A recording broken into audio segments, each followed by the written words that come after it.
Hello বন্ধুরা, good morning. আমি অর্পিতা চলে এসেছি আরও একটা সুন্দর সুন্দর ব্লগ নিয়ে। চলো শুরু করা যায় ব্লগটা। চলো, গুড মর্নিং সবাইকে। তো বলেই দিলাম, তো সকালবেলা দেখো আমি এখন খাবো দুধ পাউরুটি। তার সাথে কিন্তু আমার রেগুলারে যে দুধ সাবু খাবারটা সেটা কিন্তু রয়েইছে, কারণ ওটা তো স্কিপ করা যাবে না, ওটা মিহির জন্য অবশ্যই খেতে হবে। তা আজকে অরূপ খাচ্ছিল দুধ পাউরুটি ব্রেকফাস্টে, তাই জন্য আমারও খুব খেতে ইচ্ছে করছিল যে দুধ পাউরুটি খাই। আর আমি দুধ খেতে তো পছন্দই করি। যাই হোক, আজকে কিন্তু যাব মামার বাড়িতে, পুজো আছে আজকে, মাঘী পূর্ণিমার পুজো দিতে যাব মামার বাড়িতে। তো অনেক দিন পর কিন্তু অরূপও যাবে। আর আমার কেন জানি না, অরূপ যদি আমার সাথে যায় তাহলে কিন্তু ভীষণ ভালো লাগে। কিন্তু আবার আরেক দিক থেকে ফুল ফ্যামিলি কিন্তু যেতে পারছি না, মানে আমার ছেলে কিন্তু যাবে না। ছেলে যেহেতু এক্সাম চলছে, আর কালকে ওর কম্পিউটার এক্সাম, মানে একদিনও ছুটি নেই। যেমন না শনি রবিবার হলে না তাও নিয়ে যেতাম, যে শনিবার রবিবার হলে মানে অসুবিধা ছিল না, কিন্তু না, কালকেও এক্সাম আছে তাই ওকে নিয়ে যেতে পারবো না। ও থাকবে আমার শাশুড়ির কাছে, আর তারপরে টিচারের কাছেও পড়া আছে, সেখানে পড়তে যাবে। যাই হোক, চলো তাতেই ওরে খেয়ে এখন চটপট কাজে লেগে পড়ি। এই যে চলো কাজ বাজ তো করবো, তারপরে দেখো এখানে আমি আগে স্নান করে নিচ্ছি। আমার না স্নান করাটা একটা প্রচণ্ড একটা মানে হেডেক থাকে, যে আমি স্নান কখন করব। আর যেহেতু কালকে আমি তেল দিয়েছিলাম তাই জন্য কিন্তু এখন করে নেবো কিন্তু মাথায় শ্যাম্পু। কারণ মাথায় শ্যাম্পুটা মানে করে নিয়ে আমি কিনা চুলটাকে এখানে মানে করে নেবো, হেয়ার ড্রায়ার দিয়ে শুকিয়ে নেবো। তাড়াতাড়ি করার জন্য হেয়ার ড্রায়ার দিয়ে শুকাচ্ছি, নাহলে কিন্তু আমি শুকাই না। যখনই ধরো আবার কোনো জায়গায় যাওয়ার থাকে কিংবা তাড়া থাকে, তখনই আমি ড্রায়ারটা ইউজ করি, নাহলে আমি ড্রায়ারটা ইউজ করি না। আর তারপরে এই হেয়ার ড্রায়ার ইউজ করে এতটা খাটনি বেড়ে গেছে, তোমরা একটু পরে দেখতে পারবে। তো ভালো করে চুলটা আগে শুকিয়ে নিলাম। আমার সত্যি কথা বলতে এই চুল টুল এসব ব্যাপারে যত্ন নিজেকে করতে গেলে অনেক সময় দিতে হয়, যেটা নাকি আমার একদম কিন্তু ভালো লাগে না। মানে আমার একটুখানি কুড়েমি ভাব আছে, এটুকু বলতে পারো, মানে আমি নিজেই বলতে পারি যে আমার একটুখানি কুড়েমি আছে। ইচ্ছে করে সবই করবো, স্কিন কেয়ার করবো, হেয়ার কেয়ার করবো, কিন্তু ওই ওই একদিন করি, 3 দিন করি না। তাহলে কি আর কী করে হবে বলো? মানে কন্টিনিউ যদি সেটাকে না করি রেগুলার, তাহলে তো সেই ফলটা পাওয়া যাবে না, তাই না বলো?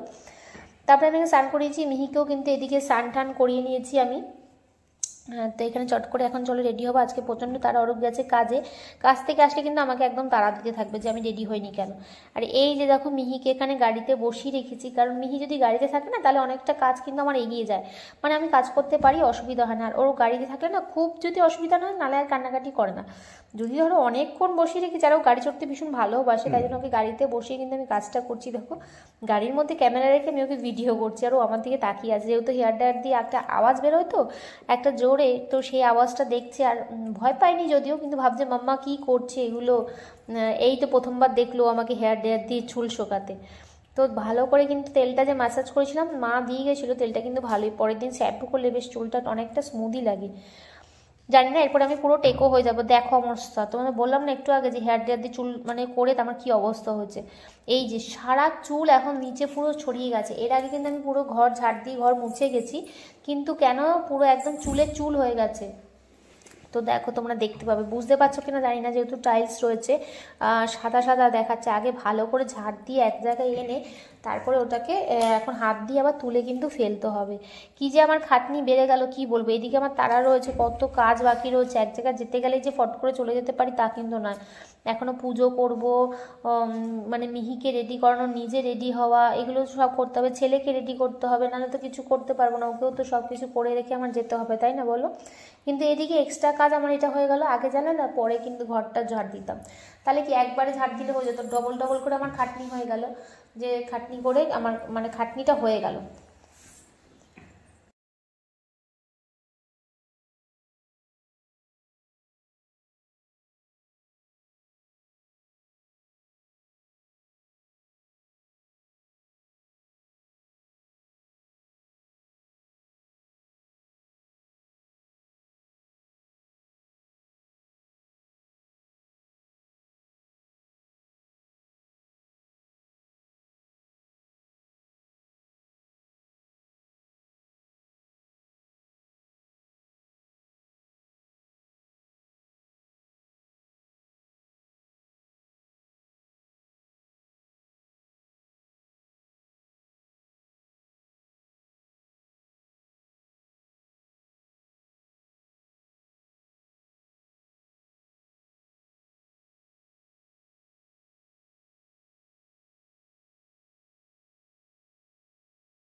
চলো এবার নিচে চলে এসেছি। দেখো আমি এখন হাফ রেডি হয়ে গেছি, তাই তোমাদের সাথে শেয়ার করছিলাম একটুখানি। মোর মুখে হালকা জাস্ট একটুখানি টাচ আপ করেছি, মেকআপ করেছি, একটু আই শ্যাডো লাইনার পরেছি, কিন্তু দেখো নাইটি পরে রয়েছি। কি পরবো সেটাই বুঝতে পারছি না, আমাকে কিরকম লাগছে সেটা কিন্তু তোমরা জানাও।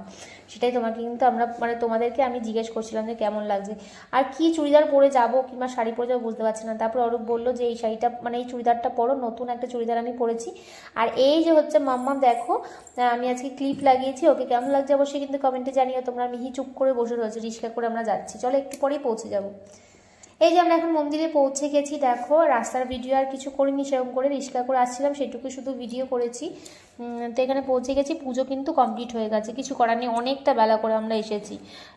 মা একটু রাগ হয়েছে যে সকাল সকাল কেন আসিনি বলে। তারপরে দেখো এখানে আরও প্রণাম করে দিচ্ছে। আর ওই যে হচ্ছে ভাই, ও কিন্তু সব গুছিয়ে টুচিয়ে শাড়ি টাড়ি তো আগেই পরিয়ে রেখে গেছিলো, কারণ একটা পুজো হলে শাড়ি তো সেদিন পরানো যায় না, ঠাকুরকে আগের দিনই শাড়ি পরিয়ে রেখে যেতে হয়। আর এখানে দেখো ও সবাইকে চরণামৃত দিয়ে দিচ্ছে, যেগুলো আমরা নিয়ে নেবো। আর আমার চরণামৃত খেতে ভীষণ ভালো লাগে, অরিজিনাল লাগে, অরিজিনাল বলতে কি এটাই আসল আমার লাগে, অন্য কোনো প্রসাদের থেকে না, ফল প্রসাদ মিষ্টি ফিষ্টির থেকে এটা আমার ভীষণ ভালো লাগে।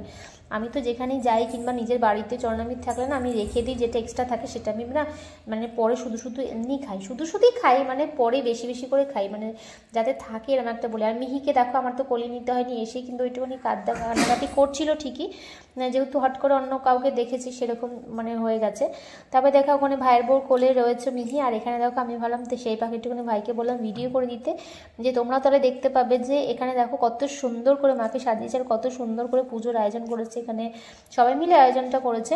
তারপরে এখানে চলে আসলাম ওইখান থেকে ছোটো মামার বাড়িতে। এখানে দেখো খাওয়া দাওয়া করতে সবাই, কারণ সবারই খিদে পেয়েছে, দুপুরে খাওয়া দাওয়া করতে হবে। ভাইয়ের বউ এখানে সবাইকে খেতে দিয়ে দিচ্ছে। দেখো এখানে এক রাউন্ড খাওয়া হয়ে গেলে তারপরে আমি খেতে বসবো। আর ও এত বেশি বেশি করে খাবার দেয়, অরূপ বলছে বাবা তুই এত বেশি করে খাবার দিচ্ছিস কেন, এরকম। আর যাই হোক ওর পেছনে লাগছিলো, শালা বউ বলে কথা, একটু তো পেছনে লাগবে, আর এতদিন পর দেখা হচ্ছে তাই জন্য কিন্তু অনেক পেছনে লাগছিলো। তো অনেকদিন পরে এসে কিন্তু খুবই ভালো লাগছিল যেটা। কিন্তু ওই যে ছেলেকে ছেড়ে এসেছি। আর আমার ভাইয়ের যে বাচ্চাটা, ও কিন্তু বারবার করে বলছিল সূর্য দাদা আসেনি, সূর্য দাদা আসেনি, তো এরকম বলছিল, যেহেতু ওরও কোনো খেলার সাথী নেই, পাচ্ছে না কাউকে, তাই জন্য এরকম। আর আমার ভাই তো নেই, ছোট ভাইয়ের কথা বলছি, ওই ভাই তো গেছে ঘুরতে বৃন্দাবনে। যাই হোক দেখো এখানে কিন্তু সবাই খেতে বসে পড়েছিল। আর এখানে দেখো খাওয়া দাওয়ার পরে তারপরে এখানে আমরা একজন বসেছি, সবাই গল্প করছে। আর এখানে এই যে যেহেতু সূর্য দাদা আসেনি, তাই এখন কার সাথে খেলবে, মিহির সাথে বসে খেলবে। এখানে দেখো সূর্য দাদা আসেনি, এদিকে মন খারাপও হচ্ছে, এদিকে আবার খেলবে কার সাথে না, মিহির সাথে। মিহিও কিন্তু বেশ দাদাভাইকে পেয়ে অনেক মজা করছে, জানো তার বাচ্চা না, বাচ্চাদেরকে বুঝতে পারে, ও যে ছোট বাচ্চা ও কিন্তু সেটা বুঝতে পারছে। অন্য কেউ কোলে নিলে সেটা কিন্তু ও কাঁদছে, কিন্তু ও যখন কোলে নিচ্ছে আমার এই ছোট্ট ভাইয়ের ছেলেটা, তাহলে কিন্তু তখন কিন্তু কাঁদছে না, ওর সঙ্গে গলা জড়িয়ে ওর কান ধরে চুল ধরে যত রকম খুনছুটি হয় সেগুলো কিন্তু করছিল। আসলে বাড়িতে দাদাভাইয়ের সাথে যেগুলো করে, ও ভাবছে দাদাভাইয়ের মতনই লাগছে অনেকটা, যদিও এটা নিজেরই দাদা ভাই। যাই হোক বাড়িতে দাদা ভাইয়ের সঙ্গে যেগুলো করে এখানে ওর সঙ্গে সেটাই করছে। আর জানো তো আরেকটা তো ভিডিওই করতে পারিনি, তোমাদেরকে মুখে বলে দিচ্ছি। ও ফোন দেখছিল, আমার ভাইয়ের বাচ্চার কথা বলছে, ও ফোন দেখছিল, ওর চুল ধরে ফোনটা নিয়ে ছুঁড়ে ফেলে দিয়েছে, এরকম করেছে। আমরা তো সবাই অবাক হয়ে গেছি, ফোন দেখা তোর এবার বার করবে, এরকম অবস্থা। তারপর এখানে সবার সাথে বসে বসে কিন্তু গল্প করছিলাম। আর অরূপ গেছিলো, কিন্তু অরূপ ভাই আর দুই ভাই ওরা গেছিলো কিন্তু একটুখানি এসি দেখতে, এসি কিনবে, আমার মাসির ছেলের কথা বলছে, ও কিন্তু কিনবে। আর আমরা একটা কিনবো ভাবছি, জানি না এখনো কি করব, ভাবলেই যে সেটা সবসময় হয়ে যায় সেটা কিন্তু নয়, তো কি আর করা যাবে, চলো। আর মারা গেছে কিন্তু এখন মন্দিরে, প্রসাদ দেওয়া হবে সবাইকে। আর মন্দিরে এখন প্রচণ্ড মশা, তাই কিন্তু আমরা যাইনি, জানো তো। তারপরে দেখো এখন আমরা বাড়িতে যাব বলে রেডি হয়ে কিন্তু বেরিয়ে পড়েছি, ট্যাক্সিতে উঠেও পড়েছি, উবের করেছিলাম, ক্যাবে করে যাচ্ছি। আর তার সাথে মাসি আর ভাইও যাচ্ছে, কারণ দেখো একই রাস্তা যাব, ওরা কেন আবার আলাদা যাবে, তাই জন্য আমরা একসাথেই কিন্তু বাড়িতে যাচ্ছি।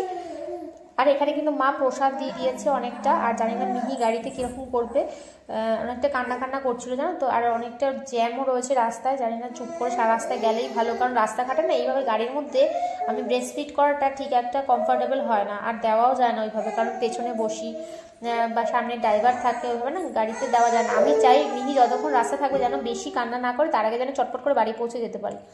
তারপরে দেখো এখানে বাড়িতে পৌঁছেই কিন্তু চলে গেছি, জামা কাপড় ছাড়িনি, মিহিকেও ঠাকুমার কাছে রেখেই চলে গেছি, ছেলেকে পড়ার ওখান থেকে আনতে চলে গেছি, কারণ অনেকক্ষণও পড়াশোনা করেছে আমার বাচ্চাটা। চলো এখন নিয়ে আসি, এখন সবাই মিলে খাওয়া দাওয়া করবো, প্রসাদ খাবো, এমনিও ভাত খাবো, সিদ্ধ ভাত খাবো। তো আজকের ব্লগটা এখানে শেষ করছি। ভালো লাগলে অবশ্যই লাইক কমেন্ট শেয়ার করে দিও, আর সাবস্ক্রাইব করতে কিন্তু ভুলো না যারা নতুন আছে। আর কিরকম লাগছে তোমাদের ব্লগগুলো অবশ্যই কিন্তু জানিও। হ্যাঁ, টাইমে পোস্ট করতে পারছি না ঠিকই, তাই জন্য একটু ক্ষমা করে দিও, যেহেতু বাচ্চা নিয়ে কিন্তু এডিটিংয়ের কাজটাও করতে হয়, তাই সময় পেরে উঠি না। তো তোমরা ভালো থাকো, সুস্থ থাকো, আর আমাকে অনেক অনেক ভালোবাসা দিও। টাটা।